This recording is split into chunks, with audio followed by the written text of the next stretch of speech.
Pessoal, continuando o sistema digestório, agora para a segunda parte, tá?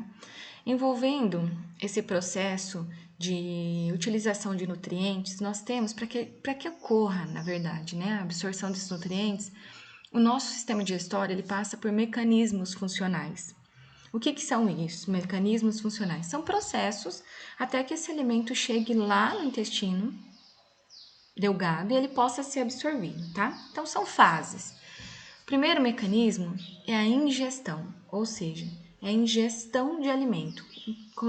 Consiste na introdução do alimento na boca.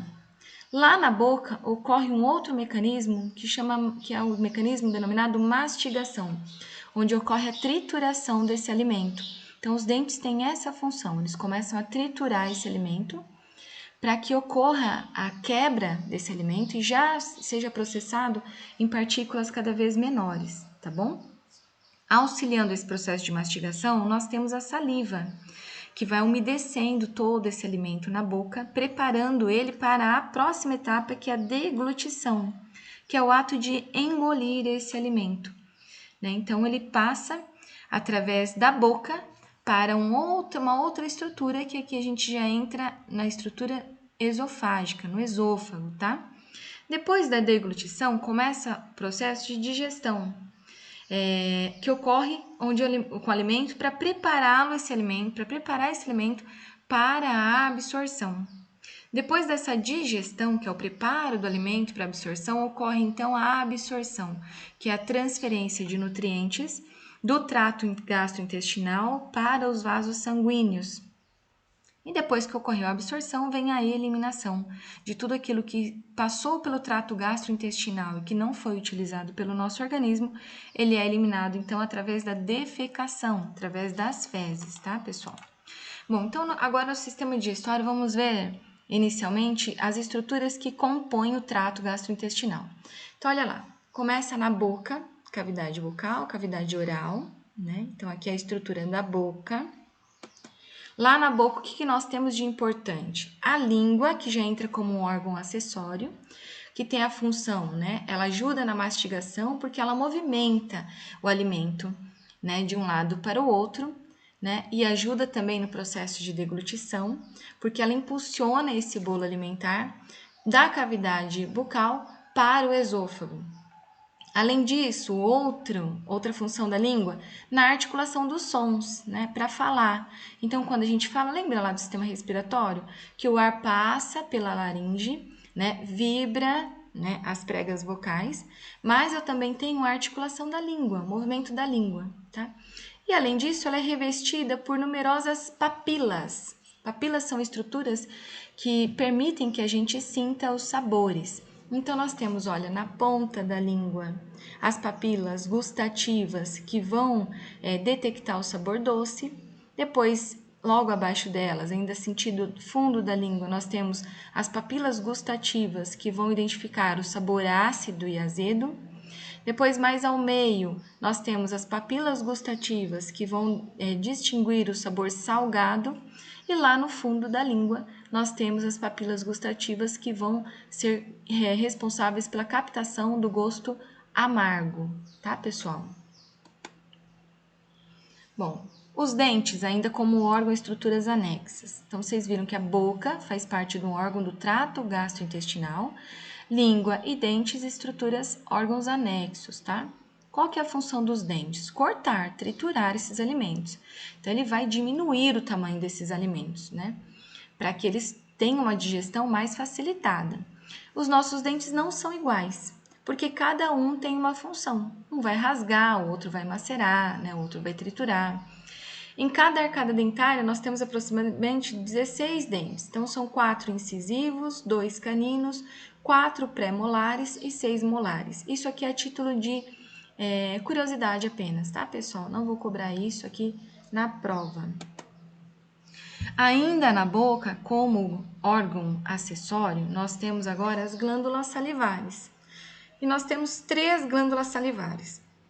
As glândulas parótidas, as submandibulares e as sublinguais. As parótidas, elas ficam bem localizadas à frente da orelha, ó, tá? aqui a glândula parótida. As submandibulares, elas ficam abaixo da mandíbula, certo? Aqui, ó, nós temos a mandíbula, lembra de sistema esquelético? É o único osso móvel na nossa face, é onde está fixado os dentes da arcada inferior. Então, nós temos aqui a glândula submandibular, sub porque está abaixo da mandíbula. E as glândulas sublinguais, que elas estão abaixo da língua, que naquele vídeo, naquele documentário do Drauzio Varela, até apareceu a pessoa, né, forçando a língua e esguichando a saliva. Aquela é uma saliva oriunda da glândula sublingual. Qual que é a função dessas glândulas? Produzirem saliva, né, para umedecer esse bolo alimentar e facilitar a deglutição. Além disso, essa saliva possui uma enzima chamada pitialina, que vai transformar o amido em açúcar. Então, aqui na nossa boca já começa a transformação do alimento. Não tem absorção de nutrientes, mas já começa a transformação do alimento em estruturas menores e estruturas em formatos adequados para que elas consigam ser absorvidas pelo nosso sangue, tá? E transportada. Então, ó, a liberação da saliva pelas glândulas salivares é um fenômeno químico que possibilita a transformação do amido em açúcar. Então, já vai facilitar essa absorção do açúcar no nosso trato gastrointestinal. A gente vem agora para uma outra estrutura, agora falando de uma estrutura, um órgão do trato gastrointestinal, faringe. Por quê? Porque o alimento vai passar por essa estrutura, tá? Ela é um tubo, lembra que eu falei que ela é um órgão comum ao sistema respiratório e ao sistema digestório. Então, pela faringe passa tanto o ar quanto os alimentos. E ela mede cerca de 14 centímetros de comprimento. Ela só serve para passagem, tá? Ela não secreta nada, é só para passagem do bolo alimentar ou do ar. Depois nós vamos para a estrutura chamada esôfago, né? Olha aqui o esôfago. É esse tubo por onde o alimento vai descendo, né, vai sendo conduzido até chegar no nosso estômago. Então, é um canal que vai ligar a faringe, olha aqui a faringe, ao estômago, mede cerca de 22 a 25 centímetros de comprimento. Isso varia de acordo com a anatomia de cada pessoa, tá? Função do esôfago, conduzir o alimento da faringe ao estômago, através de movimentos que nós denominamos de movimentos peristálticos, né? Então, através do peristaltismo. Então, o nosso trato gastrointestinal, ele passa por movimentos de peristaltismo, movimentos para impulsionar esse alimento de uma estrutura para outra, tá? Bom, saindo do esôfago, nós vamos para o estômago, que é a maior dilatação do tubo digestivo, situado abaixo do diafragma e à esquerda do fígado. Então, olha aqui o estômago. Ele está abaixo do diafragma. Lembra o diafragma, pessoal? Aquele músculo, né, responsável pelos movimentos respiratórios, inspiração e expiração, e o músculo que divide a cavidade torácica da cavidade abdominal. Então, olha lá. Ele está abaixo do diafragma e à esquerda do fígado. Aqui é o fígado, certo? E aqui o estômago. Ele tem forma variável conforme seu estado de repressão ou vacuidade, ou seja, ele vai mudar o seu formato conforme o que tiver dentro dele, né? Então, ele vai mudando. Se ele estiver vazio, ele fica um pouco menor, se ele estiver cheio, ele vai ficar mais dilatado, maior, tá, pessoal? Bom, vamos ver como que é dividido o estômago. O estômago, olha aqui, vem o esôfago, a gente tem o esfíncter esofágico, tá? Que é uma válvula que vai impedir que esse alimento, depois que saiu do esôfago e entrou aqui no estômago, ele vai impedir que esse alimento reflua. Quando esse alimento volta para o esôfago, é o que a gente chama de refluxo, que dá aquela queimação, né?